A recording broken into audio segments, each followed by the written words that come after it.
rua, bairro, cidade, estado, país, planeta Terra e até outros planetas. Mapas. Com eles, temos a leitura do mundo ao nosso alcance. Você pode não perceber, mas os mapas são nossos verdadeiros guias. Este mapa aqui no metrô situa os usuários em seus trajetos. Essa linha, por exemplo, começa na Vila Prudente e vai até a Vila Madalena. E o mapa mostra os pontos de paradas. São informações para ninguém embarcar no trem errado.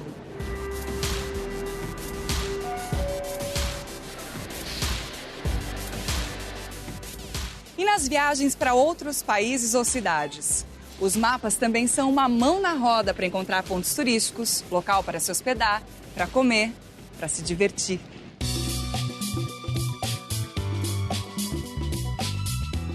Todas as características do espaço geográfico podem ser representadas pela cartografia. Mapas físicos mostram relevos, rios, altitudes, clima. Mapas econômicos apresentam dados de produção, finanças, distribuição de renda. E o mapa demográfico? Indica número de habitantes, as várias etnias, a movimentação das pessoas pelo mundo. Os mapas políticos retratam as fronteiras entre países, estados, cidades. E existem os mapas históricos, como estes aqui, que representam fatos do passado. Parece muito mapa? Ainda tem esse outro modelo, que chama a atenção pela desproporção entre as partes. Veja este mapa sobre a incidência de raios e grandes temporais nas regiões do mundo.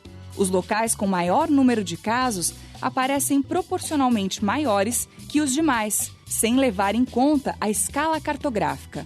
Por isso, ganhou o nome de mapa de anamorfose. Então, a anamorfose, no caso aqui, vem do grego, anamorphoses, transformação. Aqui seria a nossa representação. A gente está acostumado, né, a ver em materiais diversos aí.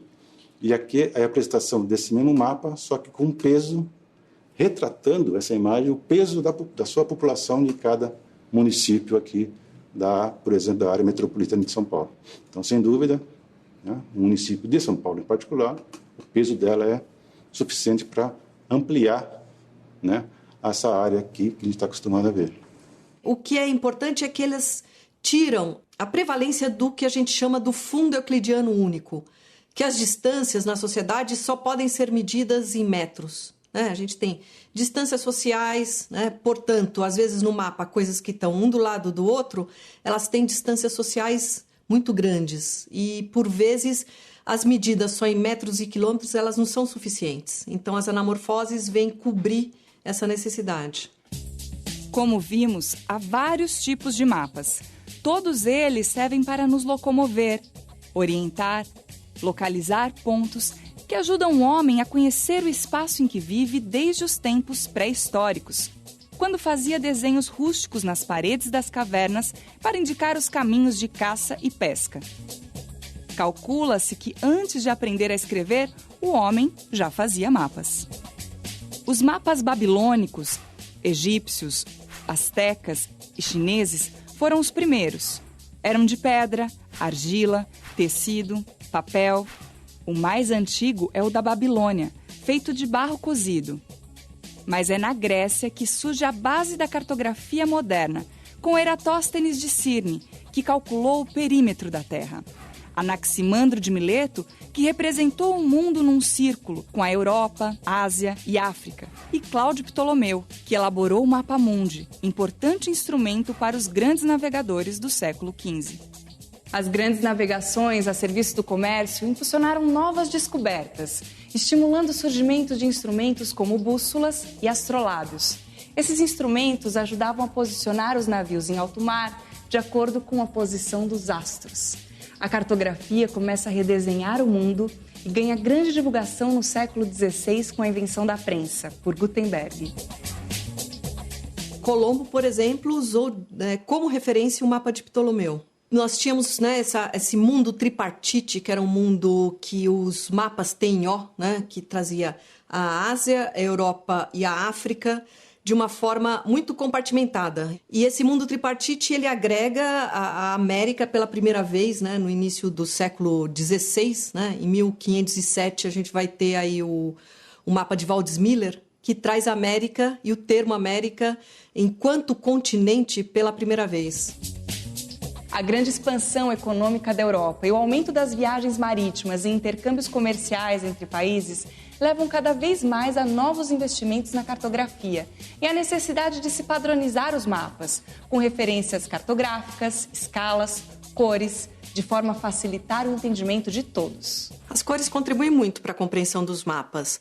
A cor no mapa ela vai servir para diversificar as coisas, os objetos, os temas. Ela vai servir, por vezes, também para ordenar esses temas.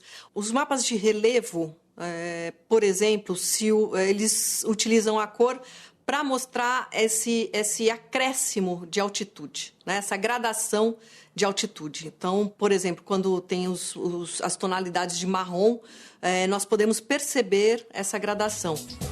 Os portulanos, feitos em pergaminhos ou livretos, traziam descrições detalhadas de rotas, zonas, direções dos ventos, correntes marítimas, calmarias, recifes.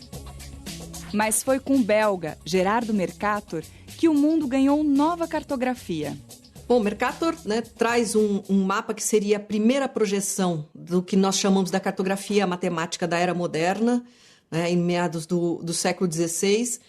E ele traz um mapa que era um contexto do seu momento, da sua época, que era as grandes navegações, o mundo já sedimentando a descoberta das Américas ali representada no mapa. Depois nós vamos ter a introdução da Oceania, né, um século mais tarde. Depois foram criadas várias outras projeções, como a azimutal, senoidal, de Peters, Rosell, Robinson. Todas essas projeções, ela pode ser várias formas de representações, né? Imagine o planeta Terra, que é uma esfera, a gente vai ter que transformar aquela esfera num plano, que é o mapa representado. Então, todo mapa que a gente conhece, sendo impresso ou digital ou virtual, ele passa por uma série de transformações até chegar ao seu produto final. Com o tempo, os mapas ficaram cada vez mais elaborados. Mas o termo cartografia só apareceu no século XVIII, quando foi usado pela primeira vez pelo historiador português Manuel Francisco de Barros, o Visconde de Santarém.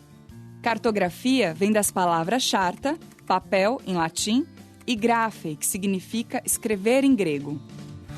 Com a Revolução Industrial e a entrada do mundo na Era Moderna, a cartografia ganha novos investimentos para elaborar, criar e detalhar melhor os mercados consumidores da nova economia que surge. O avanço da tecnologia oferece hoje total precisão aos estudos cartográficos. Seja com fotos tiradas de aviões, imagens de satélites e radares, ou então o GPS, que é o sistema de posicionamento global que nos localiza em qualquer ponto da superfície da Terra. Hoje, todas as áreas geográficas são mapeadas e monitoradas.